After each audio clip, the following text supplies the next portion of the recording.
Welcome to this edition of the Million Dollar Mastermind podcast. This is where we pick the brains of high achievers from all walks of life and get their hard-earned, real-world insights on winning. I'm your host, Larry Weidel. I am here with Kevin Maney. I'm saying that right. Am I on the Maney? Absolutely. Okay. And Kevin, I'm excited to see some, I know you've written a lot of great books. We're going to get into all that, but why do you have so many guitars in your background? I can't, hang on, I'm going to show you something. Just so you'll see we're kindred spirits. Oh, there you go. Yeah. This is a custom,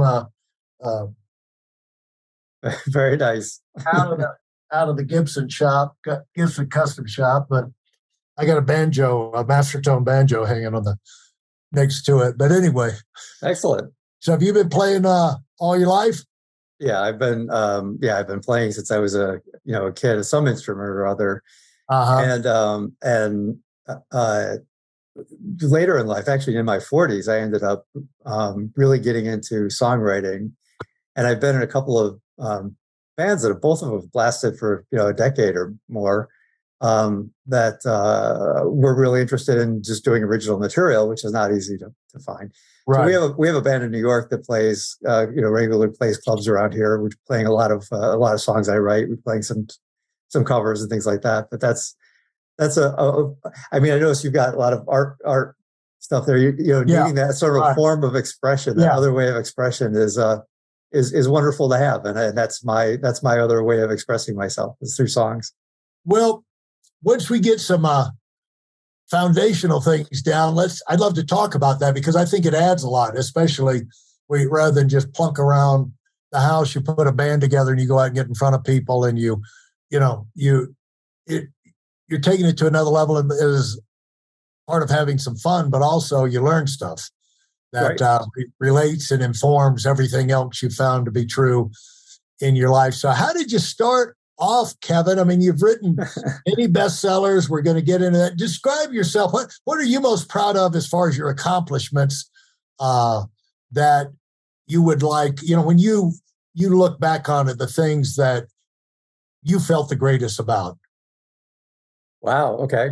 Well, in a very broad way, what I've done throughout my career is told stories about the technology industry and about what technology is doing to society and how is changing our lives, and whether it was columns that I wrote for USA Today for a long time, 20 plus years, or magazine stories, or the books that I've written. Or for that matter, I some of the songs that I've written have actually gone down that path.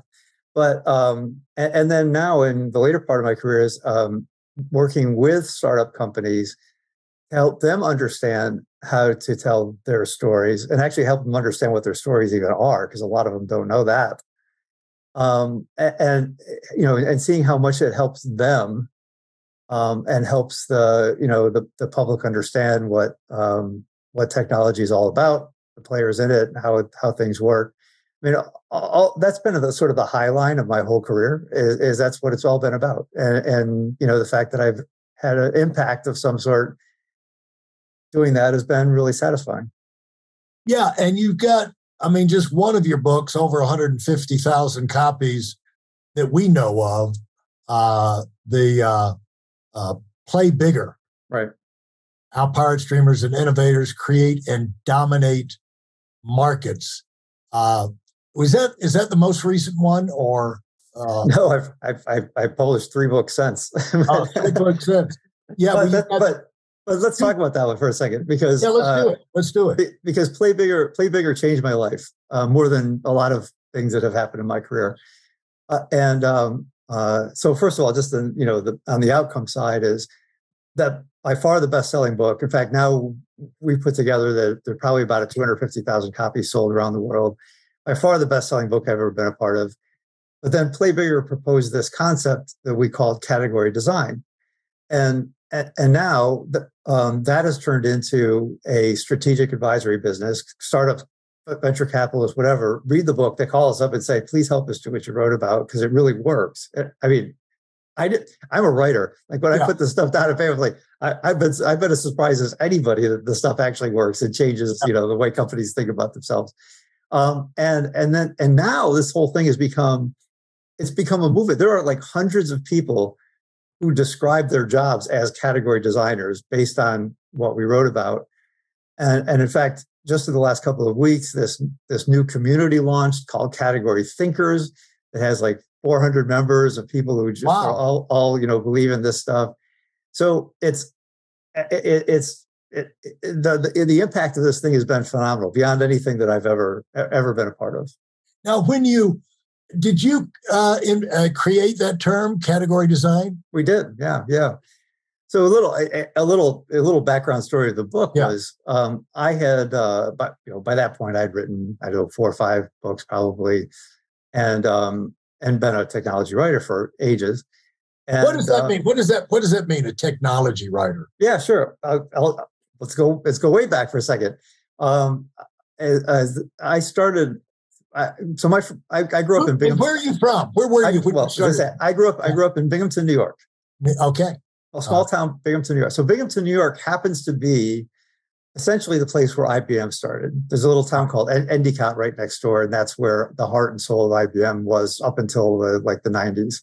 Mm-hmm. So I grew up in a town where IBM was the dominant force. And when I got out of, I wanted to be a writer. I wanted to be a journalist. So I got out of college. I got offered a job at the local newspaper, and one of the openings they had was a business reporter. And I wasn't particularly trained in technology or business. It was all in journalism, but I thought that was interesting. And as a business reporter, you start writing about technology. And I got very lucky because this was like the mid to late 80s, right about the time that personal computers took off. People started becoming very interested in technology. And so I just stuck with it and rode that wave. Ended up at USA Today writing a regular weekly column about technology and the industry and the players in it. And what would a typical week at USA Today writing about technology? Would it be whatever came up? Would the editor suggested to you? Were you, and all these things, we talked early on, songwriting, painting, whatever. You always have 1,000 ideas that you haven't got to yet. Were you coming up and just going through, reading the news, talking to people, getting ideas for articles and kind of keeping track and just getting to them as you could knock them out? Or was the editor throwing them at you? Or No, it was generated by me mostly. And I spend a lot of time, you're talking about having solid advice. And one of those pieces of advice is, I networked like crazy. Like I wanted to meet everybody, talk to people. I talked to everybody. And it wasn't necessarily like I'm talking to you for a purpose because I have an interview. I just wanted to hear what people were working on, their ideas, what they were thinking. And I would. So was that an extension of why you wanted to write? Yeah, absolutely. Natural. Absolutely. One of the big things that I heard early on from my cousin that kind of has kept me moving is follow your natural curiosity. And it sounds like you have followed a trail that has been motivated by your curiosity about maybe was triggered to the technology side growing up in a town where you had IBM, kind of dominating everybody's thinking and the air you breathe and probably on at least 1 or 2 stories on the news every night. And so maybe cause you to lean over to that subject, but your natural curiosity about the people and the stories behind the scenes rather than getting caught up in the nuts and bolts. Sounds like that's where your interest always was, really kind of started and pursued. No, absolutely. And in fact, one of the great things about journalism is it's a free pass to ask anybody anything you want to ask them, right? Yeah. And so, and when you work for a high profile organization like USA Today, everybody wants to talk to you anyway, because they know it's going to, reach millions of people. And so that led to me, I mean, everybody you can name that's been a big player in technology for the last 30 years, I've interviewed, talked to, had relationships with. Yeah. And so that's actually been a very exciting part of what I've been doing. Actually, just to a quick point is that, I had so many stories about, like, just to tell. And, I have two grown kids.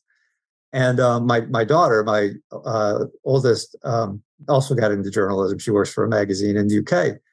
And so at one point, about a year ago or so, she said, you should write some of these down. So, like, even just for me, like, I want to have them. And so I ended up pulling some of my old files. I've saved every clip of every story I ever wrote. Really? So I started pulling out some of my old files from the 80s and 90s and early 2000s, whatever. And started a Substack newsletter where each week I write, like, I pull some old story out about an interview with Bill Gates or an interview, or something like that. Yeah.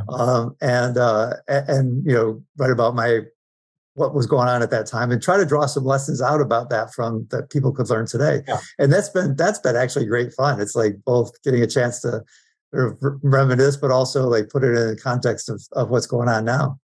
Right, because the principles don't change. The fundamentals, the principles, the strategy. If you're a chess grandmaster now, you're probably following a lot of time-tested strategies that have always been in there. I'm talking out of school because I don't know anything about neither do I, so you could be saying anything. Yeah. But like songwriting, or all of these things, the fundamentals seem to stay the same, no matter how you can combine them and put them out there in the public. And so having that down, that's probably like buried treasure for you to get back in there. I'll tell you one thing you probably found. You probably found you were smarter back then than you realized you were at the time, because of the things you wrote down and you didn't even really understood what you were writing at the time. If you had that experience? There was some of that. Yeah, I was like, oh wow, how did I how did I do that? Right.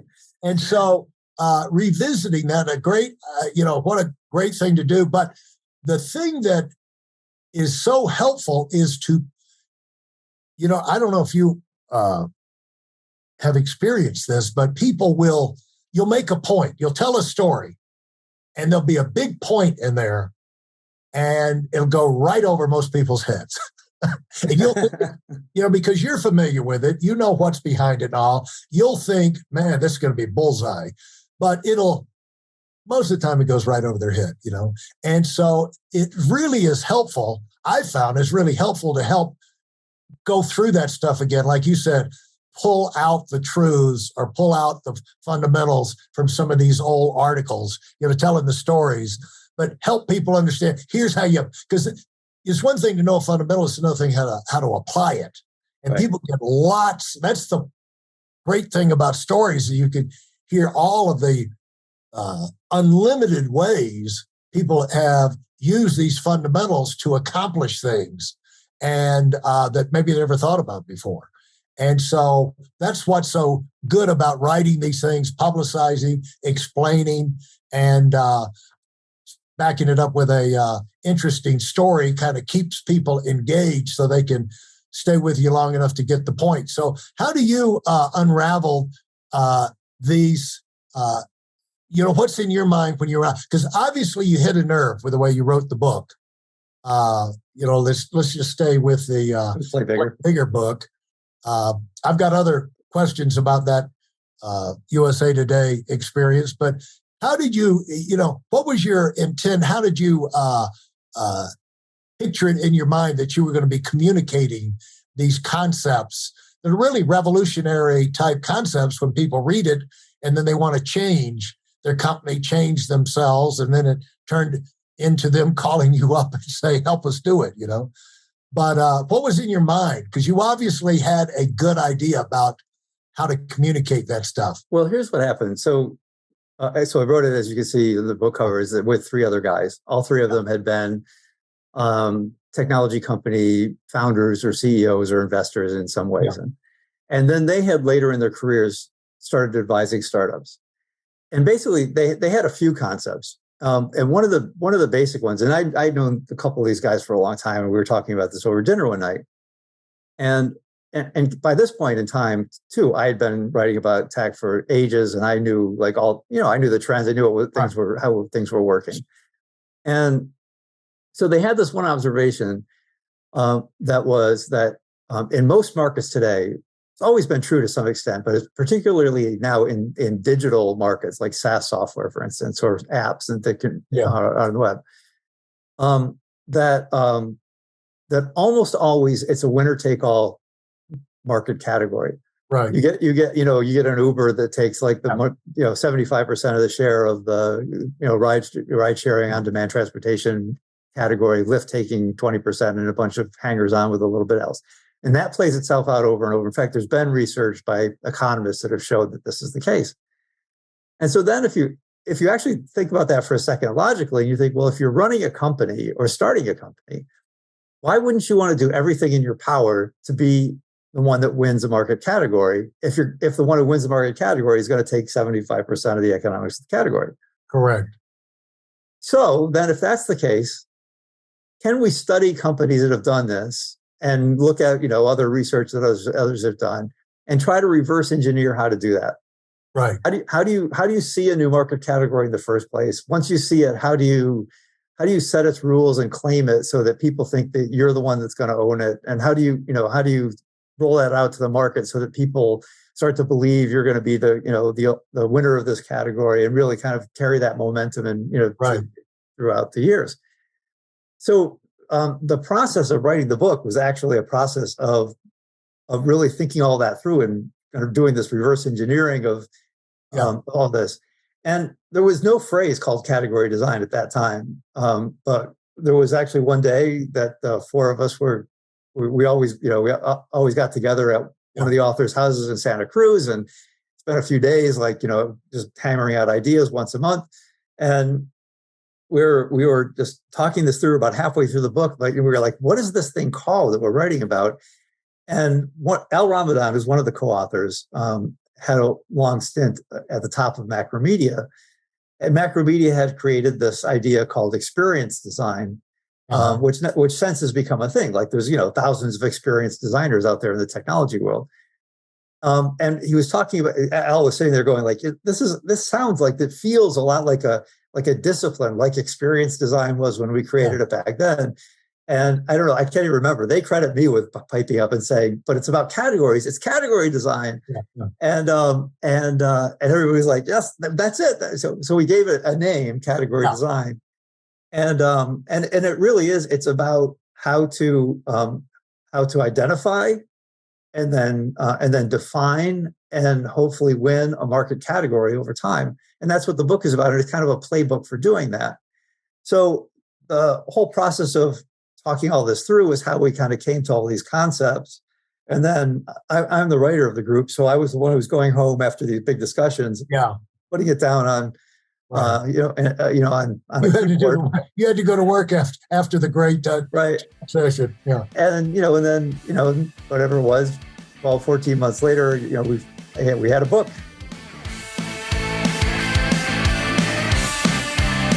Thanks for listening to the Million Dollar Mastermind. If you felt there were any valuable takeaways from this episode, please take a minute and leave us a 5-star review. Your feedback is important and really helps us get the word out to a wider audience. Remember, we have a valuable webinar that is absolutely free. Register for it right now at weidelonwinning.com. Thanks for listening.